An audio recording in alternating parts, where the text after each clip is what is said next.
Welcome to Two Giant Goofballs, a New York Giants podcast. Are you a goofball that loves Giants football? If so, sit back and relax as we talk about the team that both excites and frustrates us so much. And now, here are your goofball hosts, Drew and Rob. Welcome, fellow goofballs, to Two Giant Goofballs, a New York Giants podcast. I am Drew. We're letting Rob have the pregame off here today. He's actually in the middle of a move right now. He's surrounded in a sea of boxes here. But we figure we'll try to settle different this week and give you guys a pregame show here for the first time in the Two Giant Goofball show history here. Wanted to go over everything going on leading up to the game here as we got about another half an hour to go here before the game starts. And what's a very important, and I hate to say that week two, guys, but a very, very important game here for the Giants this season here, because 0-2 is not impossible to get past, but it's definitely not a good start to a season there, especially how bad things went there last week against the Vikings. We got to hope for a better showing this week. So let's go over the news here first, because the biggest one we got to talk about is Gano, who popped up out of the blue randomly here with a groin injury. Obviously not for him and his groin here, but ran to Giants fans. We had no clue about anything going on. So Gano is listed as going to be active for the game. But as they're warming up on the field right now, I'm hearing more and more that Gano is really like wincing after doing kicks. And Jamie Gillum is actually out there practicing field goals as we start here. So this is bringing back memories to last year's debacle when, quite frankly, Gano was out in a game he shouldn't have been out in and hurt himself to the point where he was out for the year. Then we had only 5 or 6 kickers. You know, Rob and I talked about this leading up to the season, that him coming back from a big surgery and, injury there at his age is a little concerning, especially with that having any kind of backup plan whatsoever, besides somebody who couldn't even hold the job at Rutgers as a kicker at that point. Well, that's just an international exception. That's them just trying to keep an extra body there.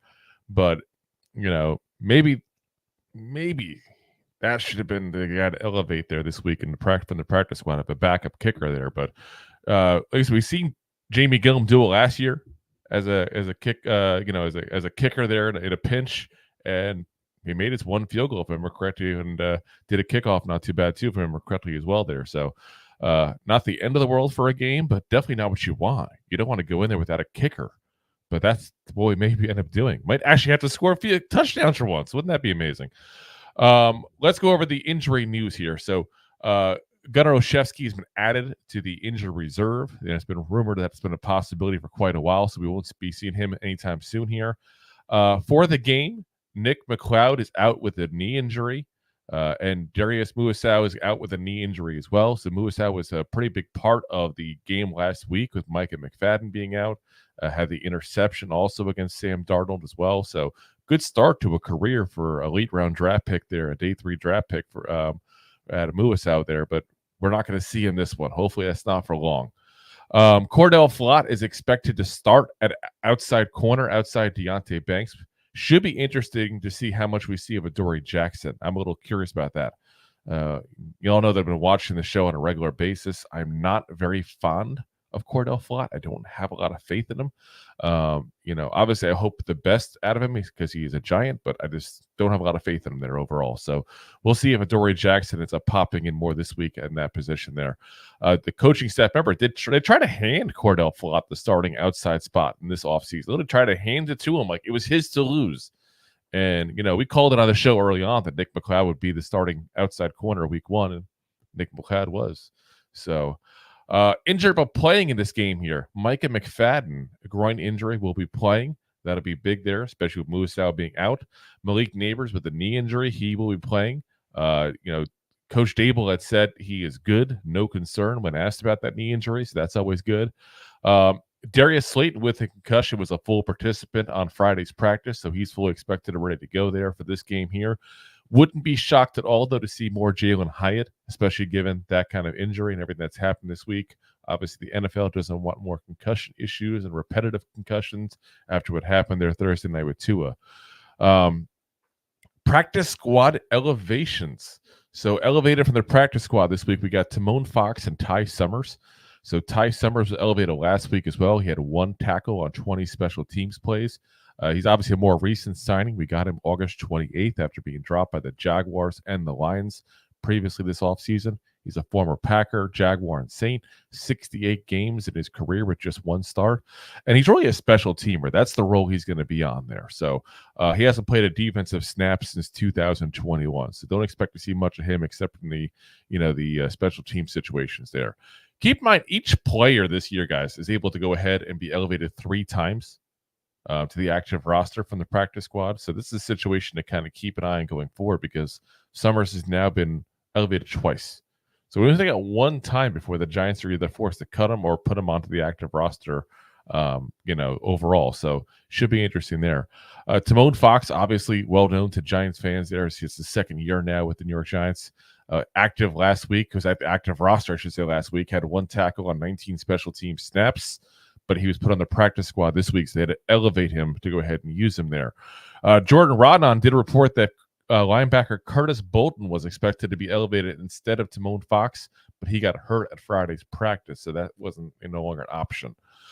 Commanders also, though, guys, come with injuries. For once, the Giants are actually the more healthy team of the two in this there. So you got Emmanuel Forbes Jr., who was their first-round pick last season, out with a thumb injury.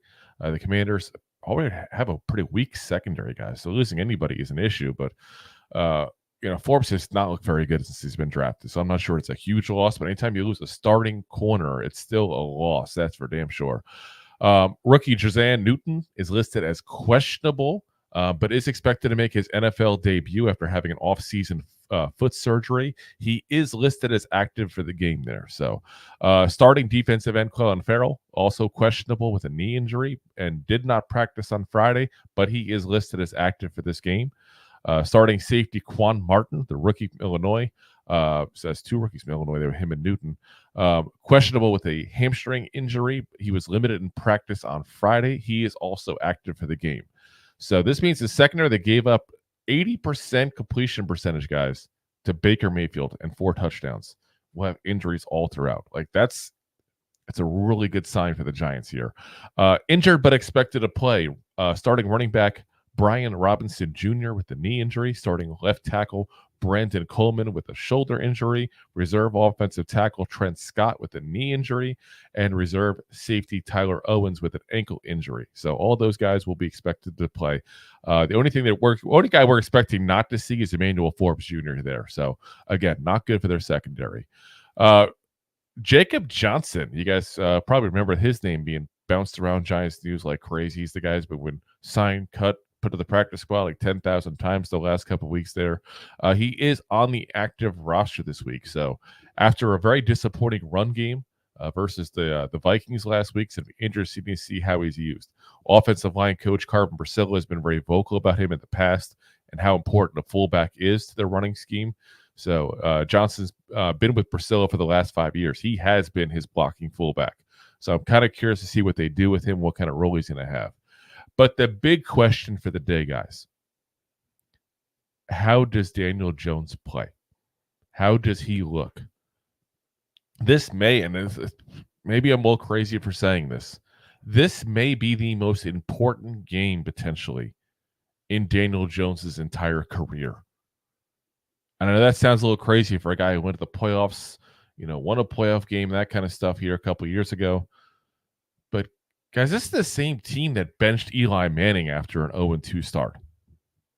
And Eli obviously has a much better resume than Daniel Jones ever had. He's never looked as bad as Daniel Jones looked last week.